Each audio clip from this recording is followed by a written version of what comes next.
James Thompson sat in the back of the black car as it moved through London's busy streets. Through the window, he could see people rushing to work. Some wore suits, others wore casual clothes.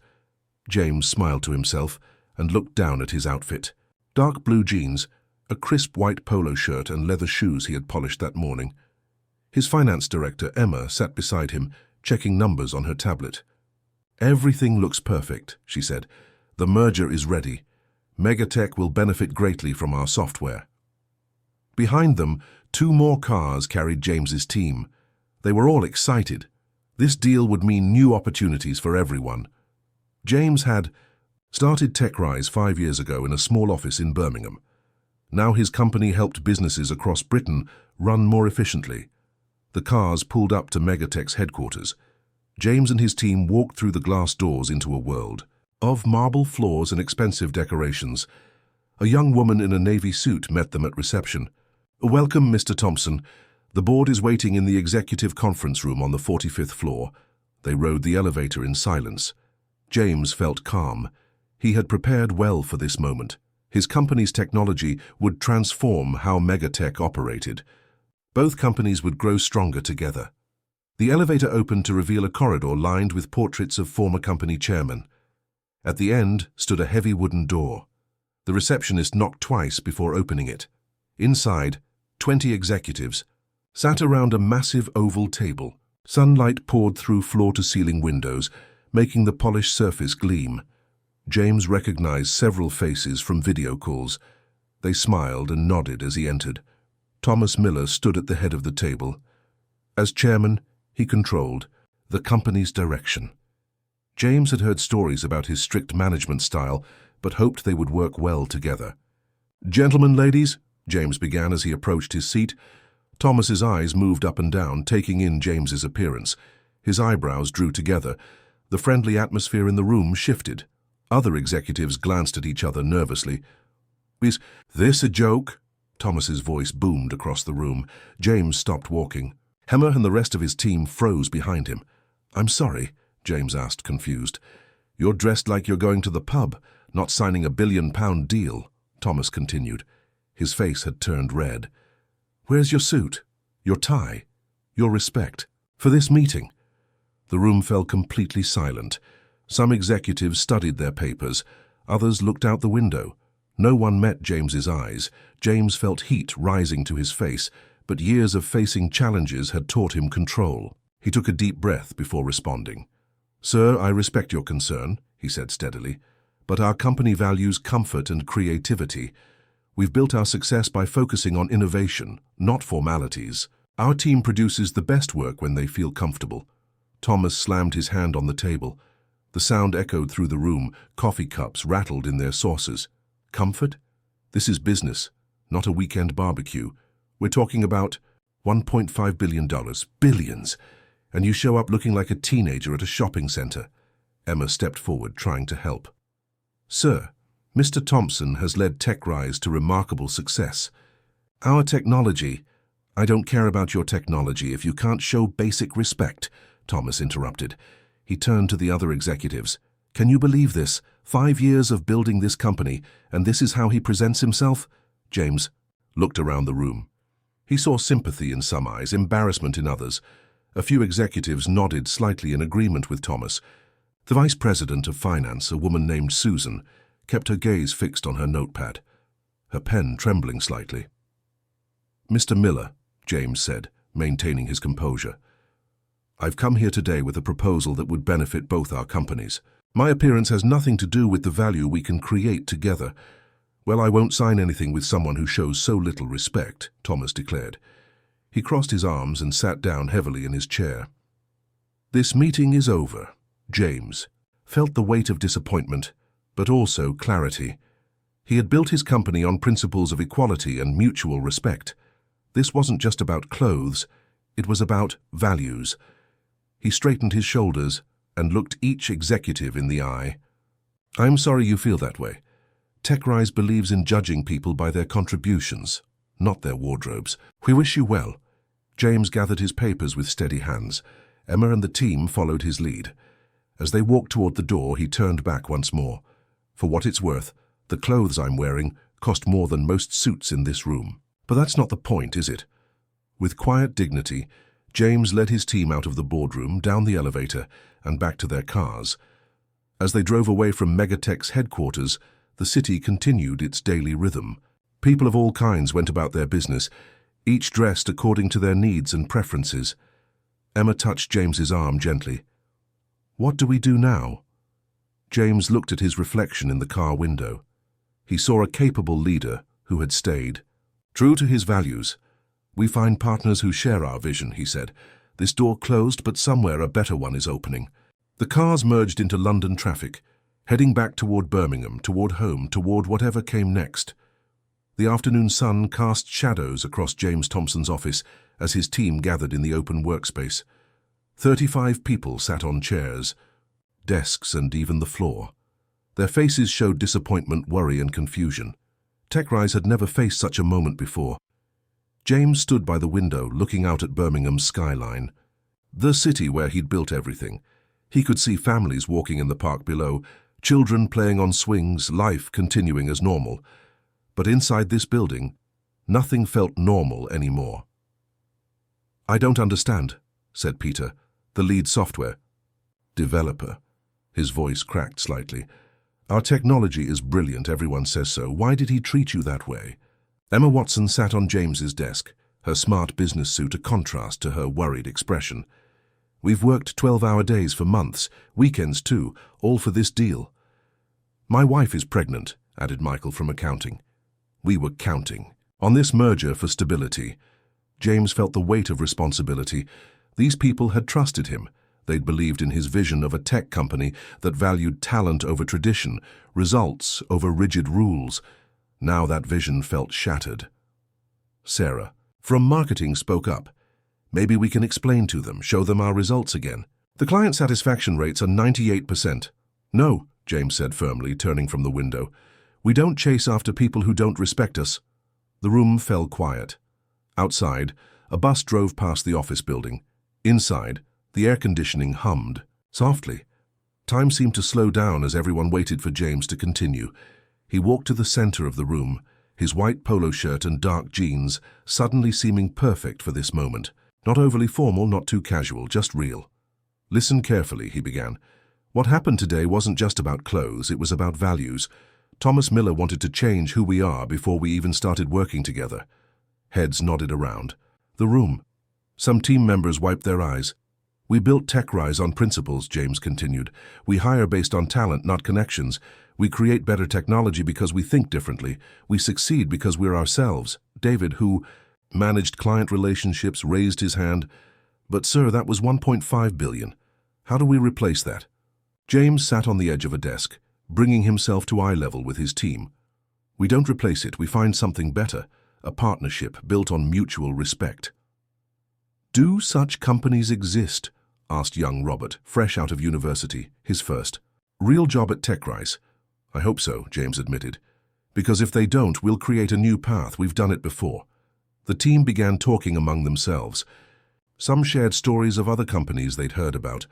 Others discussed their next steps. The mood slowly shifted from defeat to determination. Emma pulled out her phone. "I'm getting texts from our university contacts. Word about what happened is spreading quickly." James raised an eyebrow. "How? We haven't told anyone yet.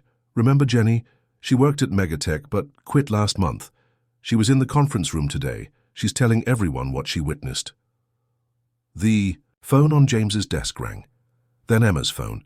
Then the office landline. Within minutes, multiple phones were ringing throughout the workspace. James answered his desk phone. "Hello? James, this is Richard Davies from Innovate UK. I hear you had a challenging day at Megatech." James was surprised. "News travels fast. My brother Jack was in that meeting.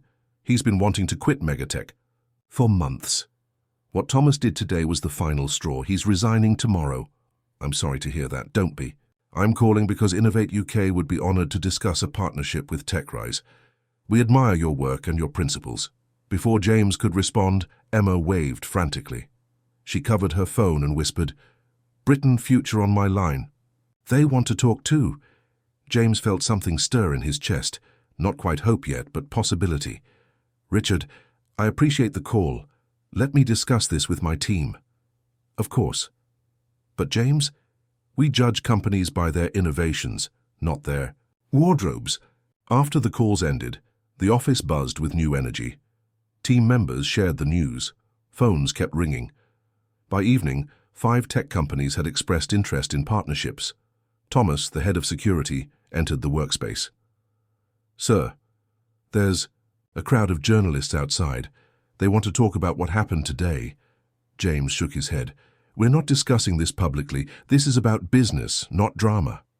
Agreed, Emma said. Let's focus on the future, not the past. As night fell over Birmingham, the team ordered pizza and continued planning. What had started as the worst day in TechRise's history might become the beginning of something better. James looked around at his dedicated team. They'd faced rejection together. Now they'd move forward together. The London meeting had tried to dim their spirit, but instead it had shown James what he already knew. His company was worth more than any single deal. Tomorrow, he told his team, we start fresh conversations with companies that see our value. In the corner of the office, the company's first computer monitor, kept as a reminder of humble beginnings, glowed with the words, "Innovation respects no boundaries." For the first time since morning, James smiled. Tuesday morning, James walked into the gleaming lobby of Innovate UK's Manchester offices. Unlike Megatech's cold marble halls, this building had colourful wall art and plants throughout. The receptionist smiled warmly as she showed him to the conference room. Richard Davies greeted James with a genuine handshake, not the stiff business grip James had expected. Welcome. Your reputation for innovation precedes you.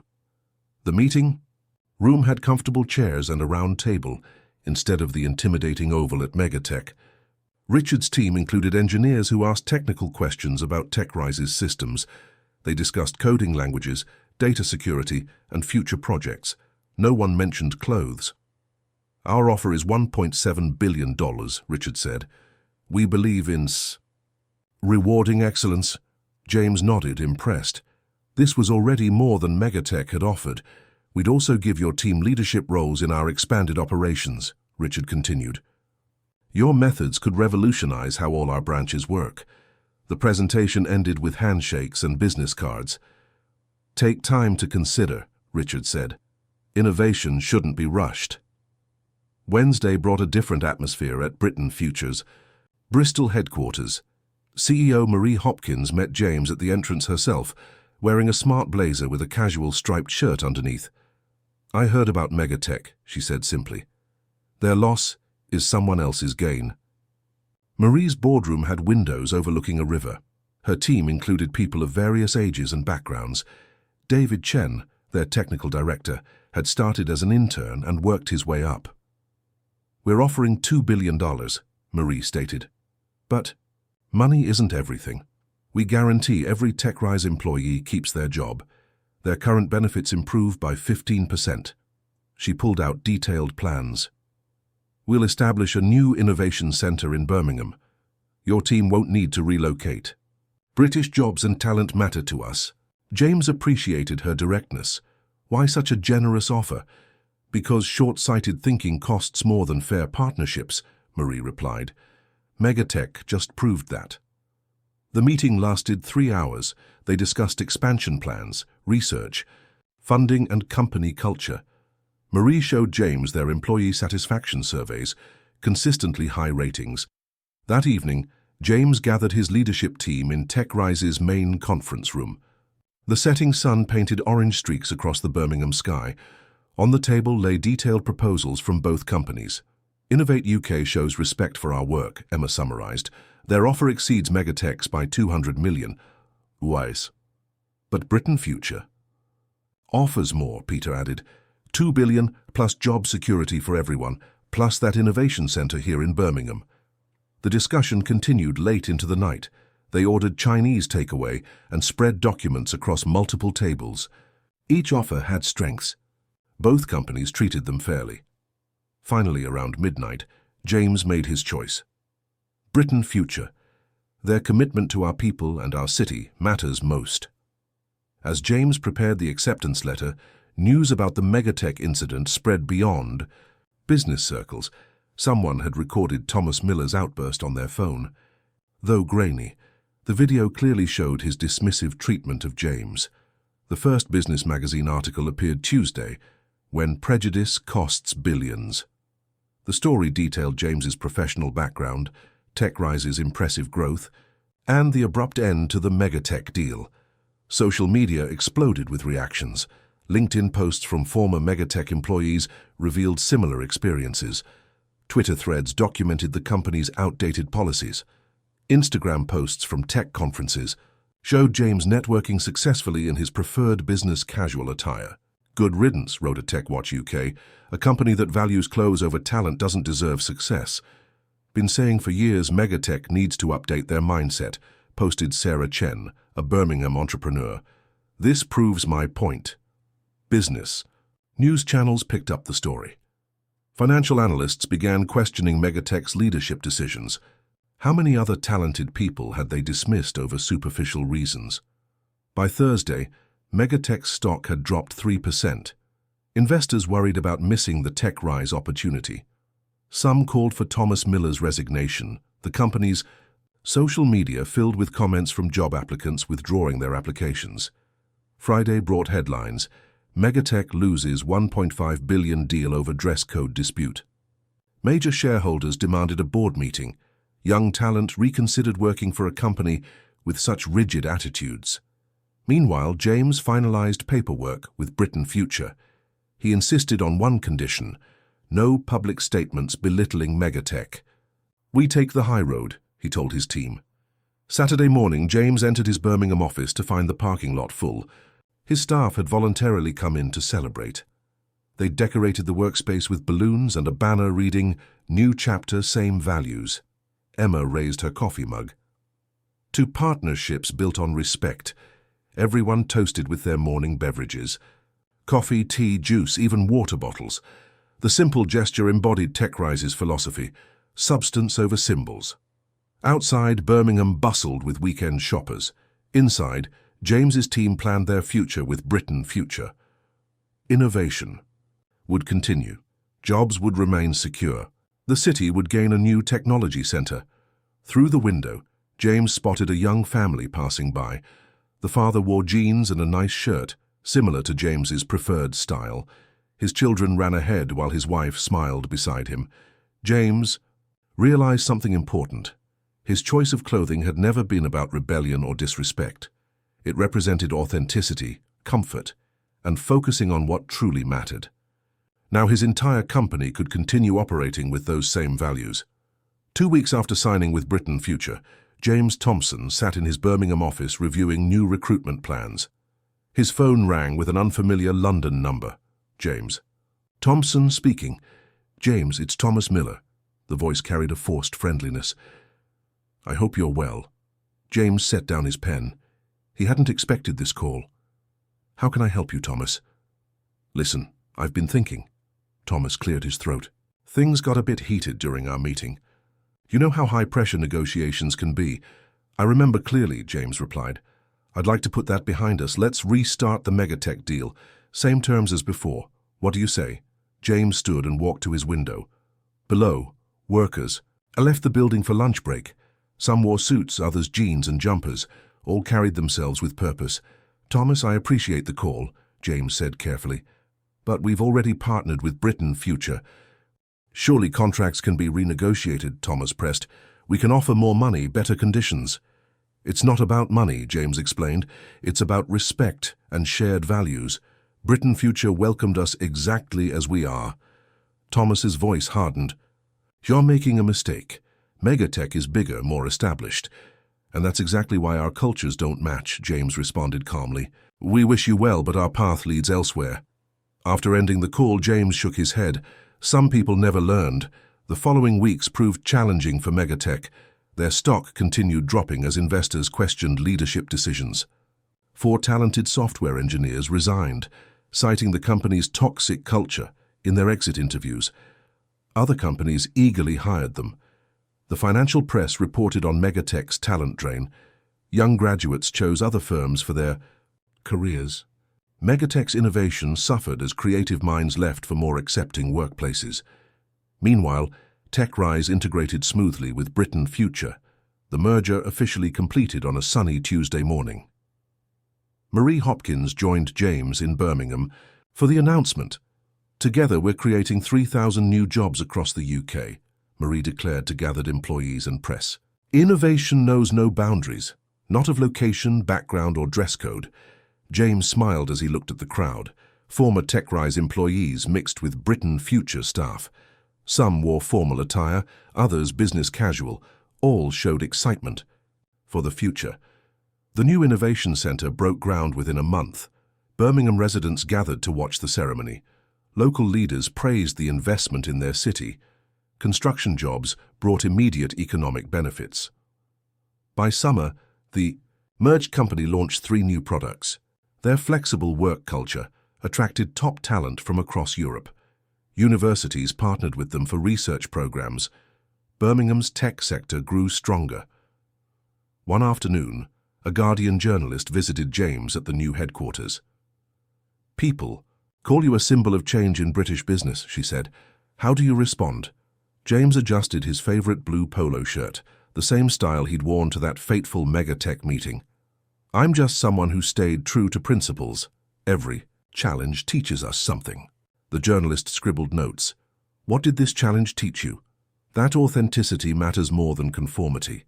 When one door closes, especially for questionable reasons, better ones often open." Megatech's stock is down 15% now, she mentioned. Their employee satisfaction surveys show sharp decline. James nodded thoughtfully. "I hope they learn to value people over appearances. Britain needs strong companies with inclusive cultures." The article appeared that weekend. Social media responses poured in. Business students wrote about James in their dissertations. Leadership conferences invited him to speak about maintaining values under pressure. Yet James refused to become bitter.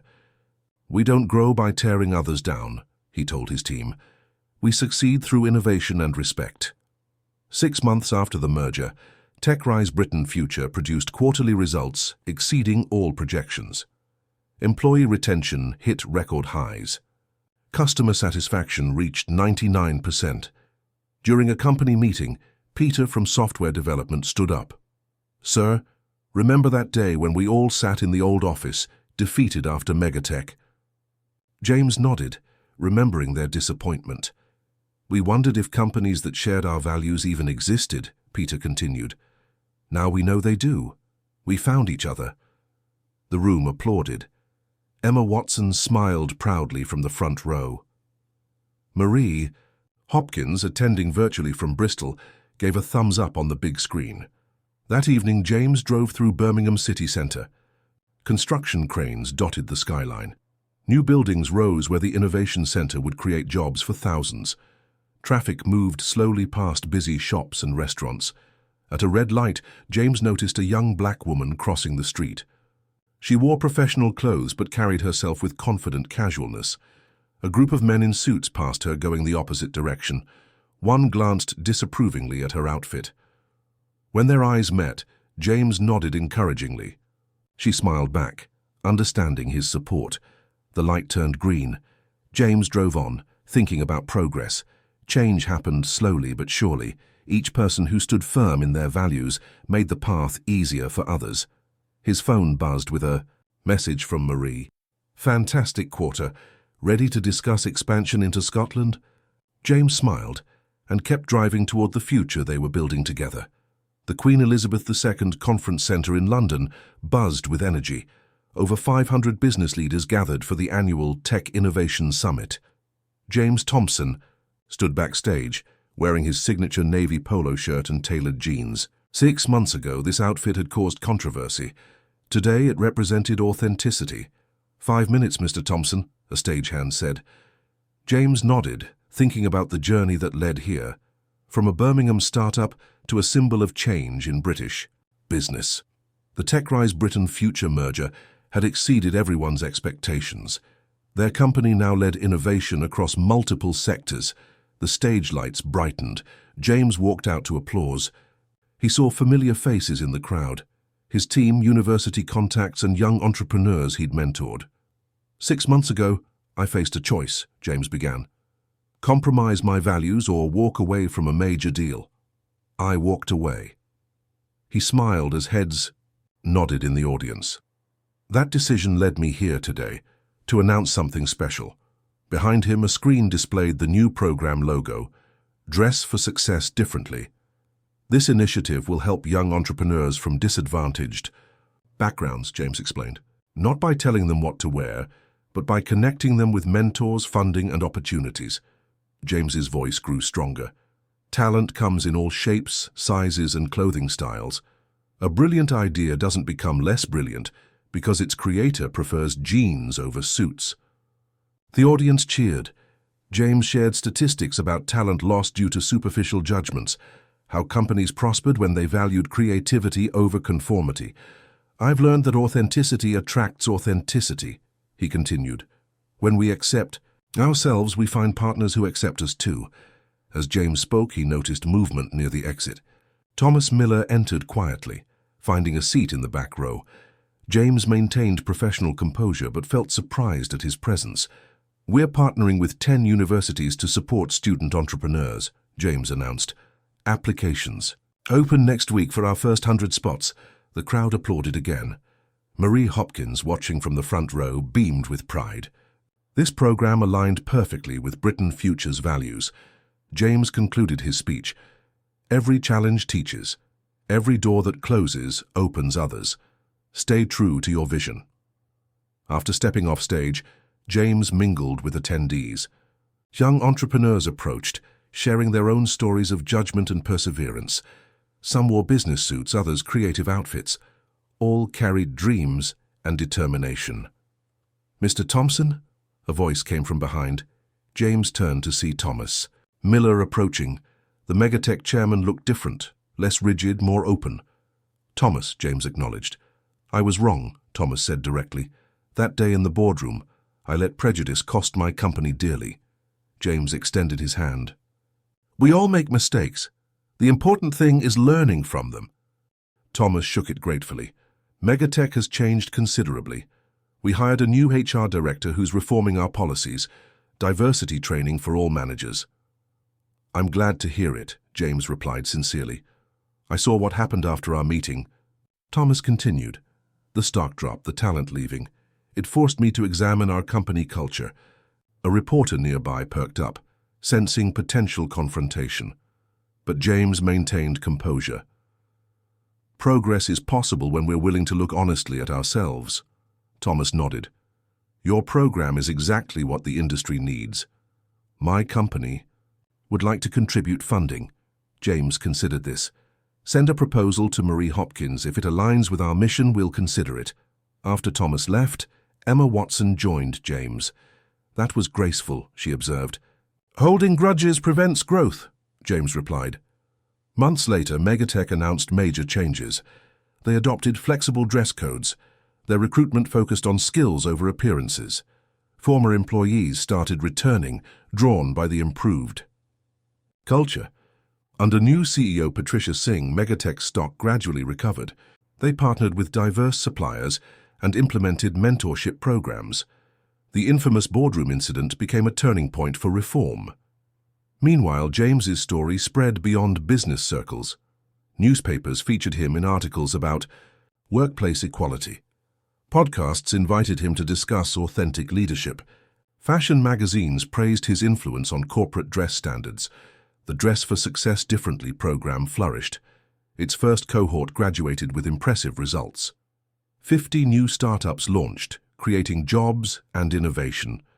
Several participants came from Birmingham's underserved neighborhoods. One successful graduate was Sophia, a Pakistani-British developer. She visited James 6 months after completing the program.